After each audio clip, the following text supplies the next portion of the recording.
back for another video from South Africa, Hermanus in Western Cape. My name is Genie.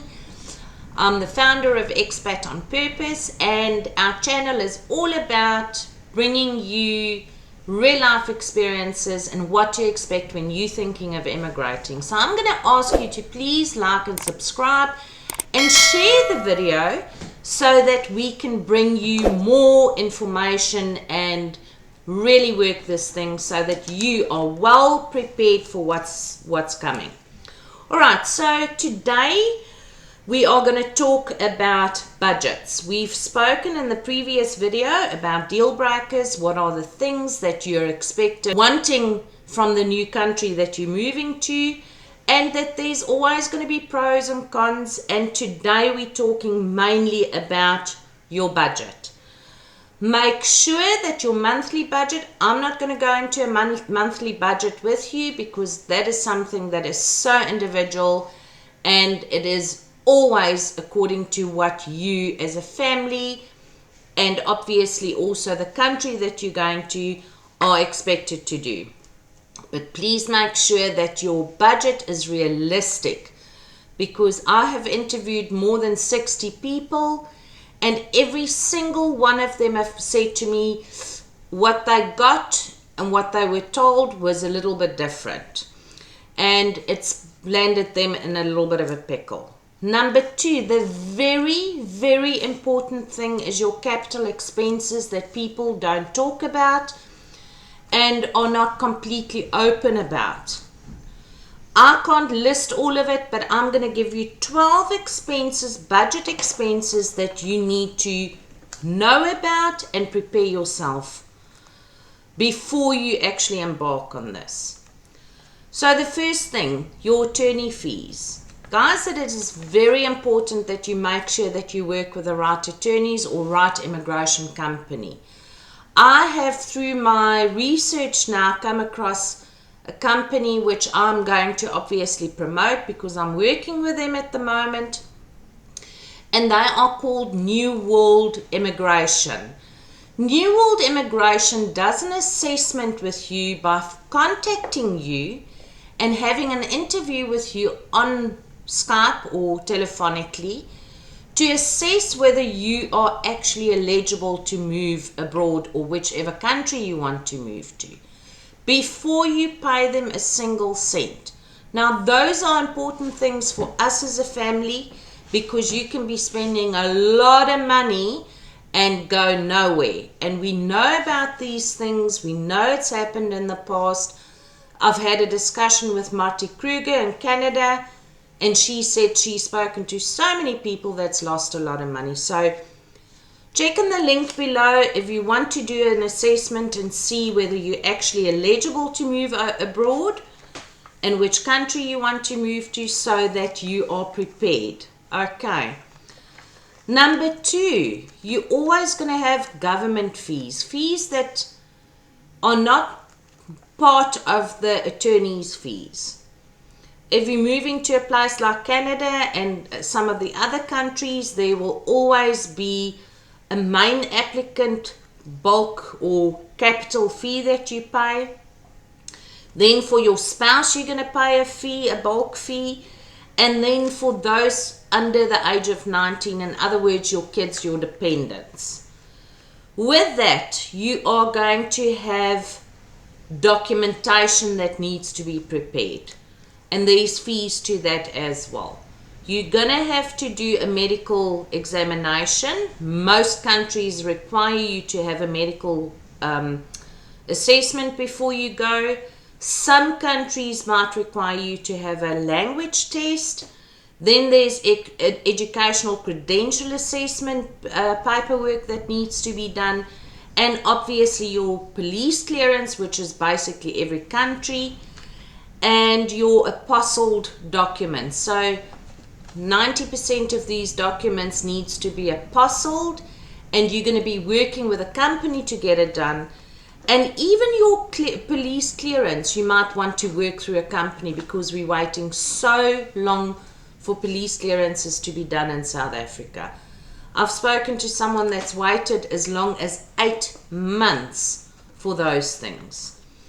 Also, please make sure that your passports are recent and that you don't get to the other side and you needing a new passport within a year or 2 years, because that's going to be a costly affair if you're on the other side. Right, so number 4 is your shipping. What are you shipping? Are you selling up everything here, or are you going to take some of your partial of your household with you? Because remember, you're going to a new country where nothing is familiar. And I know from my own experience, there are a few things that we've set aside and made a list of that we would like to take abroad, and we're going to have to ship it because you can't fit everything into your bag. So there's shipping costs. Then there's setting up a new household. You might be in a position where you're going to be renting a fully furnished or partially furnished place. There's still going to be things, individual stuff that you're going to want to buy. You might not want to use someone else's towels or someone else's bedding. So you're going to want to outlay on a few things if you are moving into a partially or fully furnished property. But what if you are moving into an empty property? Then you're setting up house from scratch. You're buying pots, pans, glasses, knives, forks, the whole bang sheet. So make sure that you've got the budget to invest in that type of stuff. Number 6, we're looking at flights. With the flights, there's always insurance involved, and there will also be international medical insurance involved there.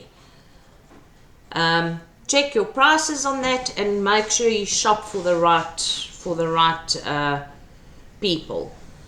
For the right companies. When you get to the other side, are you going to be renting a car, or are you going to be making use of Uber?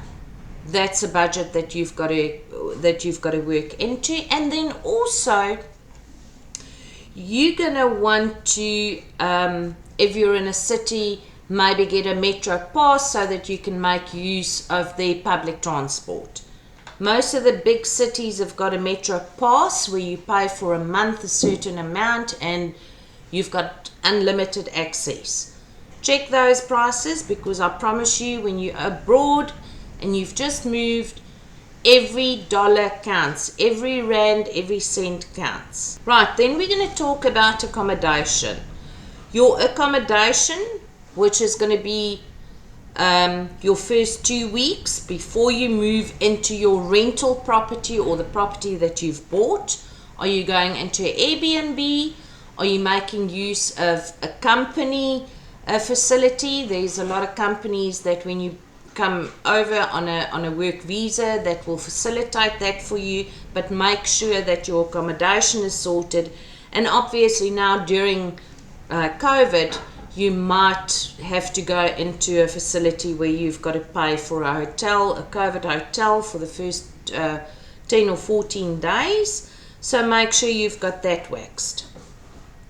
Then your property that you're going to be living in, your rental property.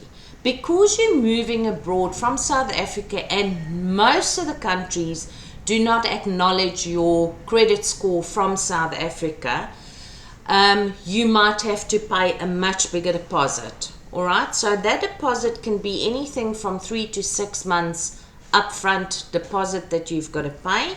Make sure you've got that sorted before you get that side.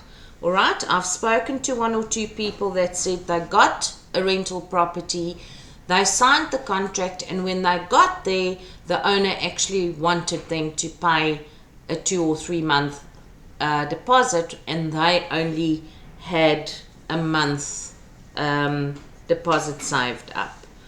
All right, and then we're going to talk about buying a car. You might want to buy a car. That is another thing that we might have to look at. If you're needing to buy a car, what is your budget for that?